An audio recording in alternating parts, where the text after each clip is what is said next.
Saludos desde la redacción de Euronews. Como cada día, muy pendientes de todo lo que ocurre en Ucrania y de los últimos movimientos de Vladimir Putin. Su último desafío a Occidente, el inicio este miércoles de maniobras de sus fuerzas nucleares estratégicas, GROM. En la región anexionada de Zaporilla acabamos de saber que las autoridades prorrusas han empezado a registrar los teléfonos móviles de los ciudadanos con la excusa de que la ley marcial impuesta implica la censura militar. Les contamos la situación en Jersón, donde Kiev teme una inminente gran ofensiva rusa. Y les hablamos de la evacuación forzosa de niños ucranianos en zonas de combate que después son llevados a Rusia para ser adoptados. En cuanto al resto de la actualidad, estaremos en Irán, donde lejos de disminuir, la ira sigue creciendo. El país está al rojo vivo 40 días después de la muerte de la joven Mahsa Amini a manos de la policía de la moral. Su crimen, llevar mal puesto el velo. Para marcar el fin del periodo de luto, miles de personas acudieron a su tumba y hubo manifestaciones por todo el país. Hoy compartimos con ustedes las inquietudes de los expertos en clima de la ONU, que piden más acciones y más rápidas para intentar frenar el calentamiento global. Y viajamos al continente americano. Les damos todos los detalles de la recta final de la batalla electoral en el polarizado Brasil. Les acercamos a los mares de sal de Bolivia, Chile y Argentina, conocidos como el Triángulo del Litio. Y conversamos en Colombia con quien parece ser el mayor fan de 100 años de soledad. Es jueves 27 de octubre. Comenzamos. Ucrania ralentiza la contraofensiva en la región de Jersón y afirma que Rusia está preparando a sus tropas para librar la más dura de las batallas en la capital de esta provincia. Giorgia Meloni se convierte en la primera mujer que ocupa la jefatura de gobierno de Italia tras obtener el respaldo de la mayoría del Senado. El Credit Suisse anuncia el despido de 9.000 empleados en los próximos 3 años dentro de su plan para revertir las pérdidas actuales. América acumula más de la mitad de las reservas mundiales de litio y ahora lidia con los beneficios y con las consecuencias negativas de la explotación de este mineral. A pesar de que el clima húmedo dificulta la contraofensiva ucraniana, esta continúa centrando sus esfuerzos en reconquistar la región de Jersón. Esta provincia es una de las 4 que el presidente de Rusia, Vladimir Putin, proclamó haber anexionado a finales de septiembre y con diferencia es la más importante a nivel estratégico. Esto es porque controla tanto la única ruta terrestre hacia la península de Crimea que Rusia tomó en 2014 como la desembocadura del río Dnieper. Las autoridades prorrusas de Jersón cifran en más de 70.000 las personas evacuadas en los últimos días para, supuestamente, alejarlas de una escalada del conflicto en esta zona. Lo que antes parecía ser una retirada, ahora Ucrania lo interpreta como un peligro. Según las autoridades ucranianas, las fuerzas prorrusas se están atrincherando alrededor de la capital de la provincia para librar la más dura de las batallas en el terreno. Rusia no para de aumentar la tensión por un posible ataque con armamento nuclear. Esta vez lo hace con unas maniobras de sus fuerzas nucleares estratégicas que simulan un posible lanzamiento masivo como respuesta a un ataque. Al mismo tiempo, Putin mantiene las acusaciones sin presentar pruebas sobre los planes de Ucrania de emplear una bomba sucia con elementos radiactivos en su propio país. El presidente de Ucrania, Volodymyr Zelensky, se ha pronunciado respecto a la ofensiva enemiga y afirma que sus equipos de inteligencia han revelado que Rusia ha empleado unos 400 drones iraníes contra la población de Ucrania. La invasión de Ucrania no entiende de clemencia con los más vulnerables. Funcionarios rusos han admitido que está habiendo traslados de niños desde algunas zonas de combate para que sean adoptados en el país agresor. Las sustracciones se enmarcan dentro del traslado de la población desde la región de Jersón. Según el Instituto para la Guerra de Estados Unidos, que cita a medios de información rusos, 31 menores han sido trasladados desde la devastada ciudad de Mariupol para gestionar su adopción por familias rusas en la oficina del Comisionado para los Derechos del Niño. La misma fuente indica que esas acciones es probable que supongan una violación de la Convención de la ONU para la Prevención y la Sanción del Delito de Genocidio. Sin sorpresas, la ultraderechista Giorgia Meloni ha completado el último trámite en el Senado para convertirse en jefa de gobierno de Italia. En la última votación obtuvo 115 votos a favor y 79 en contra. Como ya hizo el martes, la líder de Hermanos de Italia se desmarcó de la imagen de ultraderechista nostálgica del fascismo y cercana a Rusia. Al ser preguntada por Ucrania, dijo: en Ucrania hay una guerra, una agresión que no podemos aceptar. No puedo aceptarla porque siempre he defendido el principio de autodefensa. La paz se consigue apoyando a Ucrania, permitiendo que Ucrania se defienda. Es la única posibilidad que tenemos para que las partes en el campo de batalla decidan negociar. Se convierte así en la primera mujer que ocupa el puesto de jefa de gobierno en Italia. Todo por mayoría absoluta y tras conseguir el apoyo de la coalición derechista con la que se presentó a las elecciones, formada por su partido, la Liga de Salvini y Forza Italia de Berlusconi. Antes del nombramiento de Rishi Sunak, la oposición ya insistía en la necesidad de convocar elecciones para que el futuro del país fuera decidido por todos los británicos y no solo por unos cuantos diputados conservadores en una votación interna de urgencia. En la primera sesión de control, el nuevo primer ministro, el líder laborista Keir Starmer, favorito en las encuestas, ha vuelto a la carga. Incluso su propio bando sabe que no está del lado de la clase trabajadora. Por eso la única vez que se presentó a unas elecciones fue aplastado por la anterior primera ministra. ¿Por qué no lo ha sometido a prueba? Dejemos que la clase trabajadora hable y convoque elecciones generales. Sunak respondía que su mandato es legítimo basado en el programa con el que su partido obtuvo mayoría en los comicios de 2019. Nuestro mandato está basado en un manifiesto sobre el que fuimos elegidos. Les recuerdo unas elecciones que nosotros ganamos y ellos perdieron. Un mandato que dice que queremos un sistema nacional de salud más fuerte, mejores escuelas, calles más seguras, control sobre nuestras fronteras y la mejora de zonas menos favorecidas. Este es el mandato que mi gobierno y yo vamos a cumplir para el pueblo británico. Sunak, al que la oposición echa en cara a su familia multimillonaria, ha asegurado que siempre protegerá a los más vulnerables. El ministro de Finanzas, Jeremy Hunt, ha anunciado que retrasará hasta el 17 de noviembre la presentación del plan económico de emergencia. La muerte de Mahsa Amini sigue convulsionando Irán. 40 días después de que la mujer de 22 años muriera tras ser arrestada por no llevar el velo bien puesto, cientos de personas han salido a las calles de Teherán. La Casa Blanca ha impuesto ahora sanciones a Irán y cree que la teocracia podría recurrir a Rusia en busca de ayuda para hacer frente a la revuelta. Nos preocupa que Moscú pueda estar asesorando a Teherán sobre las mejores prácticas para gestionar las protestas, aprovechando la amplia experiencia de Rusia en la represión de manifestaciones abiertas. Las pruebas de que Irán está ayudando a Rusia a recrudecer su guerra contra Ucrania son claras y son públicas. Los actos del miércoles en todo el país demuestran que la ira generalizada por la muerte de la joven en septiembre no se desvanece. Los manifestantes culpan a la policía de la moral iraní de su destino. Más de 200 personas han perdido la vida en la revuelta. El gigante de la banca Credit Suisse ha anunciado el despido de 9.000 empleados dentro de sus medidas para recuperarse de sus pérdidas actuales de 4.000 millones de euros solo en el tercer trimestre de este año. El segundo banco suizo se ha sumido en números rojos, arrastrado por una serie de malas operaciones de inversión, la apertura de casos legales y acusaciones de lavado de dinero. Es importante que seamos más eficientes y mejoremos realmente nuestros procesos de negocio, eliminando las muchas duplicidades que hay en el sistema. Lograremos ahorrar un 17% de los costes del grupo y sí habrá despidos, unos 9.000 a nivel mundial en los próximos 3 años, explicaba el presidente del Consejo de Dirección. Credit Suisse planea pasar de 52 a 43.000 empleados. Además, está en proceso de recapitalización con inversiones extranjeras. Planea vender partes de sus unidades de negocio, especialmente en Estados Unidos, y poner mayor énfasis en la gestión patrimonial del grupo y en las operaciones en Suiza. Los países de la Unión Europea están atrapados entre la urgencia de contener la subida de precios y hacer frente a la recesión económica.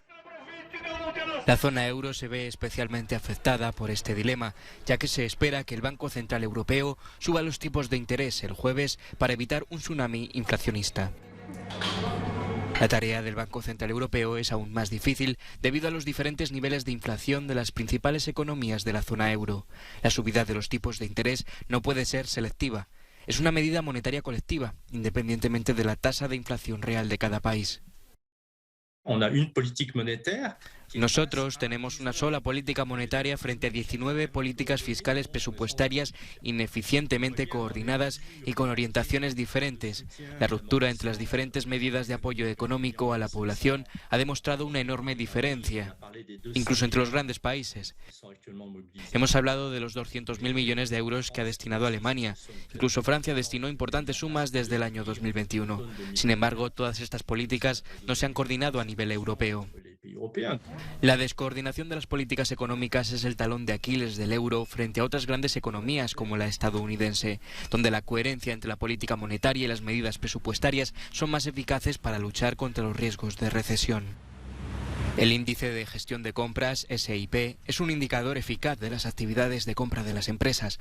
Por debajo del umbral del 50% es una mala señal, ya que significa que las empresas están empezando a ahorrar dinero. Los tiempos difíciles son inminentes. Las empresas y las personas empiezan a perder ingresos por el aumento de los costes de los productos básicos. Podemos discutir cómo distribuir la pérdida de ingresos entre las diferentes categorías de la población y tratar de proteger a los hogares con menos ingresos. Eso también significa que las rentas más altas tienen que aceptar que hay una pérdida de ingresos. No podemos compensar vía gasto público a todos y cada uno de los individuos o estamentos de nuestra economía. El sostenimiento del consumo por parte de los gobiernos podría suponer una carga extra para los presupuestos del Estado e inflar las deudas públicas, que ya están en tensión desde la crisis de la pandemia. La política tendrá que encontrar el cóctel económico perfecto para afrontar la resaca. Se acerca la votación definitiva en un Brasil polarizado y los candidatos recaban apoyos. Luis Ignacio Lula da Silva ha obtenido el respaldo de un grupo de alcaldes locales antes de la segunda vuelta presidencial que se disputa este domingo. Muchos brasileños consideran los comicios del 30 de octubre como los más importantes del país desde que el gigante sudamericano salió de una dictadura militar en 1985. Los analistas creen que el resultado dependerá de quién consiga poner de su lado a los votantes indecisos. Su rival es el líder de la extrema derecha y actual jefe de Estado, Jair Bolsonaro, quien afirma que Brasil está amenazado por una izquierda corrupta y que también ha acusado al Tribunal Supremo Electoral de interferir en las elecciones. Sin mostrar pruebas, Bolsonaro ha alegado que las emisoras de radio están emitiendo de forma desigual la publicidad electoral, dando preferencia a su oponente. Lula se impuso en la primera vuelta y actualmente lleva 7 puntos de ventaja en los sondeos. Bolsonaro ha dado a entender que podría no aceptar una derrota electoral. Los mares de sal de Bolivia, Chile y Argentina, conocidos como el Triángulo del Litio, poseen más de la mitad de las reservas mundiales de este mineral, un componente clave de las baterías de los coches eléctricos y los teléfonos móviles. El precio mundial del litio, apodado como el oro blanco, pasó de 5.600 euros por tonelada en noviembre de 2020 a 60.000 euros en septiembre de este año. El salar de Jujuy en Argentina alberga la segunda mayor reserva de litio, pero su extracción conlleva el gasto de millones de litros de agua al día y es responsable de la muerte de especies vegetales y animales autóctonas. Lo que necesito yo es que nos traen el litio, porque nosotros necesitamos el agua. Por supuesto, sí, va a haber trabajo, no digo que no, pero ¿qué va a pasar después? Chile, gracias a sus reservas de litio en el desierto de Atacama, aportó el 26% de la producción mundial en 2021. Pero Bolivia, a pesar de contar con la cuarta parte de las reservas mundiales de litio, no ha conseguido cumplir las expectativas de generar un boom económico, lo que ha supuesto una gran decepción para los empresarios locales. Vemos que hay mucho retraso con relación a nuestros pares en Argentina y Chile, ¿no? Sabemos que ahorita Bolivia todavía no está entrando en el mapa mundial de productores de litio. El estado de Nevada en Estados Unidos también lidia con los problemas que acarrea la explotación de litio. Varios colectivos se oponen al desarrollo de un proyecto de extracción en el desierto que multiplicará por 6 la producción del país. Por un lado, los dueños de ranchos están preocupados por el impacto medioambiental y económico que tendrá en sus negocios. Y por otro, las tribus de indios americanos consideran el lugar sagrado.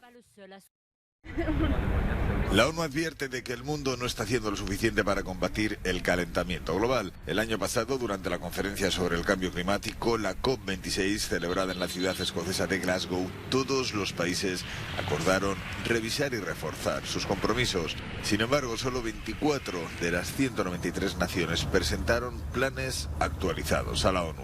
Un motivo concreto de preocupación es que los tres principales gases de efecto invernadero, el dióxido de carbono, el metano y el óxido nitroso, alcanzaron niveles récord en la atmósfera el año pasado.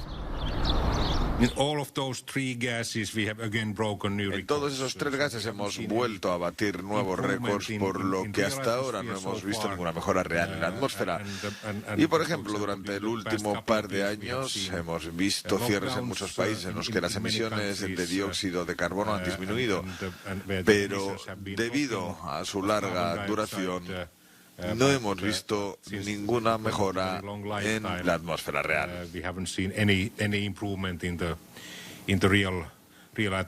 En menos de 2 semanas, los líderes mundiales se reunirán en Egipto para la COP27, con el planeta sufriendo ya tormentas, olas de calor e inundaciones relacionadas con el clima en medio de temperaturas 1,2 grados centígrados por encima de los niveles preindustriales. Los expertos en clima de la ONU subrayan que el mundo debe actuar con más urgencia para frenar las emisiones de gases de efecto invernadero. Sol y playa en pleno mes de octubre, aunque sea agradable, esconde un grave problema. Estamos sufriendo temperaturas excepcionalmente altas en Europa para esta época del año. En España se han superado los 30 grados en el sur y en las Islas Baleares. Yo recuerdo en octubre, recuerdo ya con el traje chaqueta y la Rebeca, total, todo el día con la Rebeca. O sea, no es normal esto. No es normal, porque para estas fechas ya empezábamos a pensar en ponernos una parca. Estas elevadas temperaturas, sumadas a la falta de lluvia, han provocado escasez de agua. Varios municipios han tenido que imponer restricciones al consumo de agua.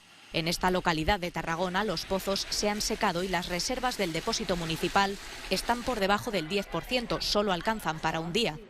Los vecinos llevan una semana sin agua potable en sus casas de 7 de la tarde a 7 de la mañana. La que tienen llega en camiones cisterna desde los pueblos vecinos. No tengo agua para duchar. Muy mal. Tampoco podemos gastar el mismo agua que gastábamos antes y tienes que usar una cantidad muy reducida. En Galicia, Cataluña y Andalucía los embalses están al 40,4% de su capacidad. Este calor inusual se mantendrá hasta mediados de noviembre, según las previsiones de la Agencia Estatal de Meteorología, que no descarta que este octubre se convierta en el más cálido en España de la serie histórica. Este es el vídeo que sugiere el final del culebrón entre Elon Musk y Twitter. El jefe de Tesla entra en las oficinas de la red social con un lavabo, dando a entender que la compra está acabada. Musk tenía hasta este viernes para completar la adquisición de Twitter y abonar los 44.000 millones de euros pactados entre ambas partes si quería evitar ir a juicio por dar marcha atrás. El magnate había intentado negociar para rebajar la cantidad, pero la empresa, que no ha confirmado el cierre de la operación, había rechazado la oferta. El Washington Post ha informado de que, en caso de que finalmente se haga con Twitter, Musk tiene previsto prescindir del 75% de la plantilla. Por segunda temporada consecutiva, el Barcelona se queda fuera de la Liga de Campeones en la fase de grupos. Para cerrar una noche aciaga, el equipo dirigido por Xavi Hernández cayó goleado por el Bayern en el Camp Nou 0-3, aunque ya se sabían eliminados. Antes del pitido inicial en Barcelona, el Inter había goleado al Victoria Pilsen 4-0, condenando así a los culés a abandonar la principal competición europea de clubes por la puerta de atrás. Quedan más competiciones. Todavía podemos hacer una gran temporada y sigo convencido de que lo podemos hacer. Estamos en el mes de octubre y hemos perdido una competición muy importante, que es la Champions. Pero nos vamos a Europa League, la podemos competir y ganar, podemos ganar la Liga, la Copa y la Supercopa, pues hay que ir a por ello. Y si a final de año pues no salen las cosas, pues yo seré el primero que veré. En el grupo B, el Atlético también se queda fuera matemáticamente tras empatar ante el Bayer Leverkusen después de fallar un penalti y tirar un balón al larguero en el descuento. En el A, goleadas idénticas de Liverpool al Ajax y Nápoles al Rangers. Ambos han sellado su pase así a octavos de la Champions.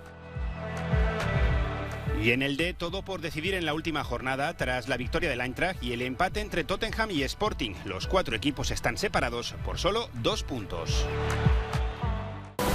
Muchos años después, frente al pelotón de fusilamiento, el coronel Aureliano Buendía había de recordar aquella tarde remota en que su padre lo llevó a conocer el hielo. 379 veces en 48 idiomas, 379 ediciones de 100 años de soledad que guarda Jorge Iván Salazar, un ingeniero y coleccionista colombiano. Lleva 16 años recopilando versiones publicadas en todo el mundo de esta obra maestra de su compatriota Gabriel García Márquez, reconocido con el Premio Nobel hace 40 años.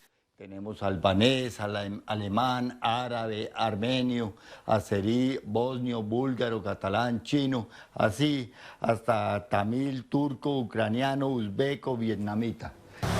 Y esto que la primera vez que leyó la novela no pudo con ella. En el colegio realmente me pusieron a leer 100 años de soledad, pero allí realmente creo que ni siquiera la pude terminar, porque era leerla por una nota. Y no le pude coger el gusto. Guarda los libros en su casa en la ciudad de Armenia, con muchas anécdotas como la edición rusa sin las partes eróticas censuradas o una pirata en chino de un traductor que le pidió al escritor que se la firmara. Le pidió que se la autografiara y Gabriel García le dijo, respete, que esta es una edición pirata y algo pirata no es tampoco mi firma. Le dijo, maestro, yo permití que muchos chinos leyeran su obra. Es una obra muy importante y que trasciende los límites de la humanidad. Cuenta que García Márquez lo hizo dedicándosela al mayor pirata del mundo. Salazar pidió al premio Guinness de los récords entrar en sus listas, pero le contestaron que no tenían un registro con que compararlo. Es lo de menos. Fan insaciable sigue husmeando en plataformas digitales y mercadillos para enriquecer su tesoro, el devenir mágico de las 7 generaciones de la familia Buendía que cambiaron la historia de la literatura.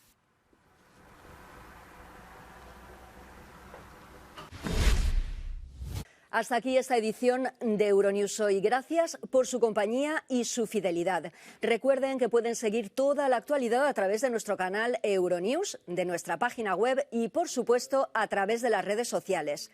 Les dejamos ahora con imágenes que nos llegan desde Londres. Sus protagonistas, activistas del clima. Su arma, pintura. Y sus víctimas, en esta ocasión, coches de lujo. Hasta mañana.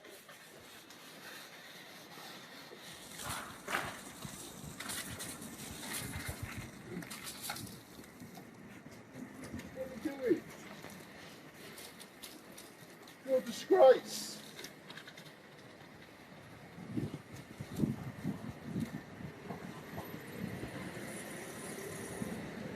What world is this? You buying and selling lots of cars when people can't even afford to eat or heat their homes, and when people all over the world are suffering and dying because of the devastating impacts of the climate crisis. The government needs to step up. Inequality is what's driving the climate crisis, and it's driving. Please, no, please move. Move.